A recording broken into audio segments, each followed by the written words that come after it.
Okay, Assalamualaikum warahmatullahi wabarakatuh.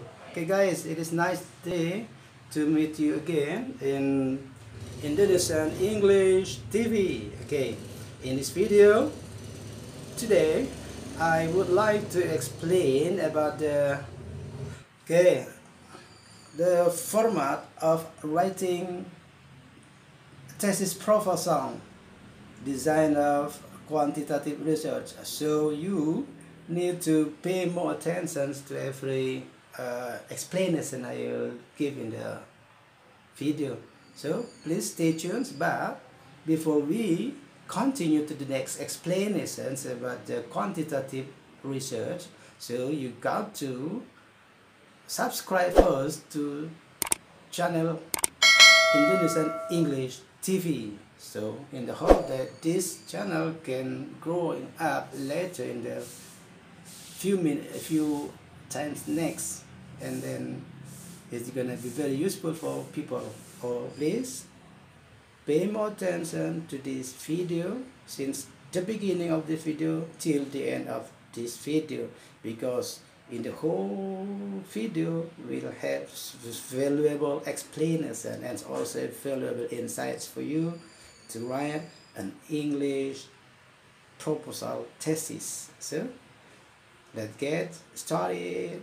Hey guys, this is for quantitative research proposal. So if you're really concerned about the quantitative research, you need to watch this movie very carefully with full attention on it, because quantitative just refers to something need to be accounted. Then you got to formulate your data insert to the formula of that you really need to find from the results, and then you got to meet the data. You process the data using quantitative, using the formula, using something like calculation on it. So this is called as quantitative research. That's pay more attention. You got to write the format of writing proposal for quantitative research. Okay, before you start writing chapter 1, you also have to write the cover table of content there, and then you move to chapter 1 introduction. In introduction you have background of the problem, of course the problem of your research, and 1.2 you got to write identification of the problems. You need to make a list about all problem you feel that exists in the field, and you got to write here. And in 1.3, all the identification of the problem you got from the science, you need to make a limitation of the problem. So you don't need to write all the problem there, but you need to limit as you want to limit the problems. I suggest you need to limit, because there are so many problems that relate to your thesis. But by having limitation of the problem, you can measure your ability, you can measure your thesis letter. And then you got to move to 1.5, the objective or significance of the research. You have to write the objectives of your research and what is actually the significance of the research you propose to the educational world. At least after finishing your research, what is the objective that you aim to reach in your thesis. And the last 1.6 is a definition of the key terms. In definition of the key terms, you need to define at least some unfamiliar words or some technical words that relate to your titles, and you need to define in general only, not all the difficult words there you write here. There's only some words that has or exist in the titles. You got to write the definition of the key term here.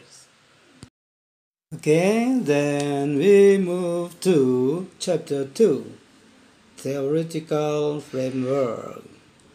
And chapter 2, you have to write theoretical framework and consists of 4 items. 2.1 theoretical study. So you need to write here the theoretical study relates to your thesis only, not something there is no correlation to your thesis. And in 2.2 related study, also as the name says, that this is about the related study that some researchers has ever written here, and then you read the thesis or the previous study to write here as the comparison. And then in 2.3 framework of thinking. So after you read the related study, of course, you have some kind of framework of your thoughts, and then whatever your thought from the researchers you got, you need to write here, because this is very important to support your thesis. And then 2.4 hypothesis. So for quantitative research, you have to write the hypothesis, because in quantitative research, of course, you try to implement one theory or one formula, and then after getting the data from the field, of course, you have the hypothesis. For example, HO will be like this, and H1 will be like this, and this is exceptional. If in qualitative research, you may write the hypothesis, you may not write the hypothesis, and also in research and development research, so you don't have to put the hypothesis if there is no hypothesis.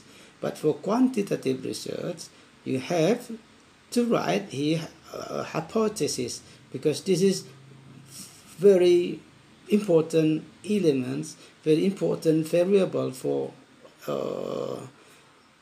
quantitative research that you want to conduct in your study here. Okay, in chapter 3, research methodology. Okay, there are 7 items in research methodology. 3.1 time and place of research. So you precisely to write the time and place of research, and it is better for you to write in kind of table of conducting research. Okay, 3.2 research design. You also need to state the design of your research will be.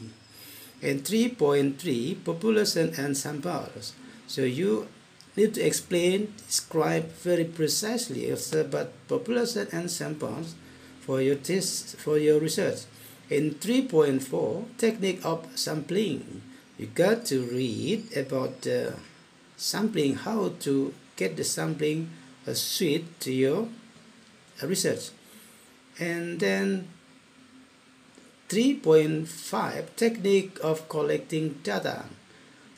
What kind of technique that you want to collect the data, you have to write here.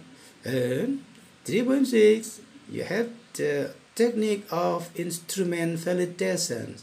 So for quantitative research, there is an instrument that you want to use, but the instrument, before implementing the instrument, you got to find the validator for your instruments to make your valid data later you got from the field. And in 3.7, technique of analyzing data, and here how to analyze the data, then you finally can sum up the data, what kind it will be. You need to write the technique of analyzing data. Then the next step is chapter 4, findings and discussions. So this is the heart or the brain of your thesis. Everything that you got from the field, you need to describe in very detail here, because this is the heart of the thesis. So, okay, in chapter 4, you have 4 elements. 4.1 data description.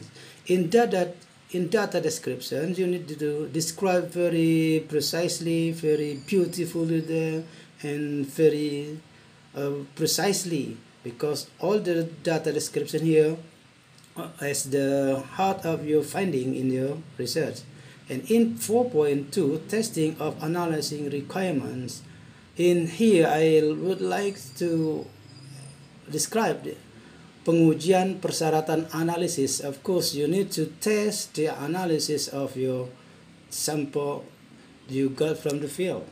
Then in 4.3, testing of hypothesis. Of course, you got the data from the field, and then you have to test the hypothesis you have versus the data you have from the field. If your data match with the formula, then the hypothesis will be nice. It means that your research is conducting well done for you. You have to test the hypothesis. Then we move to 4.4, results discussion of data analysis. So after having all the testing of hypothesis, testing of the analysis requirements, you need to discuss about the results of your thesis, especially result about the data you gather from the research you have already conducted before. This is to make sure that your thesis statement will be nice as the key of your research in quantitative research. Okay, in chapter 5, you have conclusion, implication, and suggestions. And you need to conclude your data analysis, the result of your research. In chapter 4, you need to conclude here. And also, you need to make the implications. What if your research result implement in the real situation, in the real field? Is it it has a positive implication or negative implications? So you need to write here the implication of your research results. And the last is suggestions. So what kind of institution or what kind of people that you want to implement your result of your research, and to make them easy in conducting their jobs or what. So suggestions for what kind of parties that you want to aim your research result here. Suggestions. Make it your suggestion here. Okay, the last but not least is references and appendixes. So in references, of course, as people say that out there, all information you gather from another researchers, you got to write in references. No mistakes. Even one single person, you need to write. If you lost one single person, meaning that your thesis cannot be claimed as your thesis. In appendixes, so you have to attach all the documentations you gather from the researches from the field, and the documentations of your research you need to attach as to convince the readers or the institution that you really conducted your own research by yourself, helped by another persons that really related to your thesis. Okay, thank you. Okay, thank you for watching my video. Hopefully that you can get the better understanding of writing a thesis proposal. No matter the design of your proposal that you choose, but the most important thing that you can do what you wanna do in your research. Okay, thank you for watching, and please do what you wanna do, and don't forget to subscribe in my channel. Assalamualaikum warahmatullahi wabarakatuh. Bye bye.